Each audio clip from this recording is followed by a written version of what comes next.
یہ رحمتیں ہیں، یہ افطاری ہے، لیکن فرمایا یہودیوں کے ہاں بھی روزے کا اہتمام ہوا کرتا تھا، حضور کا فرمان ہے۔ حضور نے فرمایا ان کے اور ہمارے درمیان یہ فرق تھا، روزہ وہ بھی رکھتے تھے لیکن وہ سحری نہیں کیا کرتے تھے۔ فرمایا سحری کیا کرو اس لیے کہ سحری کے اندر اللہ نے برکتیں رکھی ہیں۔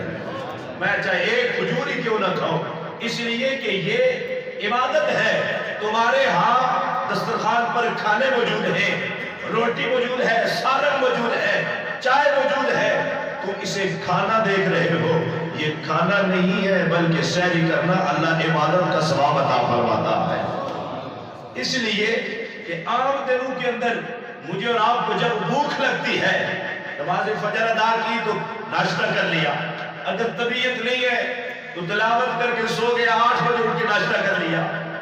کئی لوگ تو ایسے ہیں کہ جو صبح نہیں ناشتہ کر سکتے، کہتے ہیں طبیعت بوجھل ہو جاتی ہے، لیکن رمضان کے اندر سحری کا وقت ختم ہوتے ہی اب حکم نہیں ہے کسی چیز کا، فرمایا حلال طیب رزق تمہارے سامنے موجود ہے لیکن خدا کا حکم آ گیا ہے تم نے نہیں کھانا۔ فرمایا عام دنوں کے اندر کھانا اور ہے، رمضان مبارک کے اندر سحری وقت کھانا، یہ صرف کھانا نہیں، یہ پیٹ بھرنا نہیں، یہ پیٹ بھی بھرا جاتا ہے، اللہ عبادت کا ثواب بھی عطا فرماتا ہے۔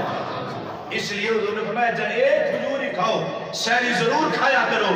اس لیے ایک تو ہمارے اور یہودیوں کے درمیان یہ فرق ہے، روزہ وہ بھی رکھتے تھے، ہمارے اور ان کے درمیان یہ ہے کہ وہ سحری نہیں کیا کرتے تھے، مسلمان سحری کر کے روزہ رکھتے ہیں۔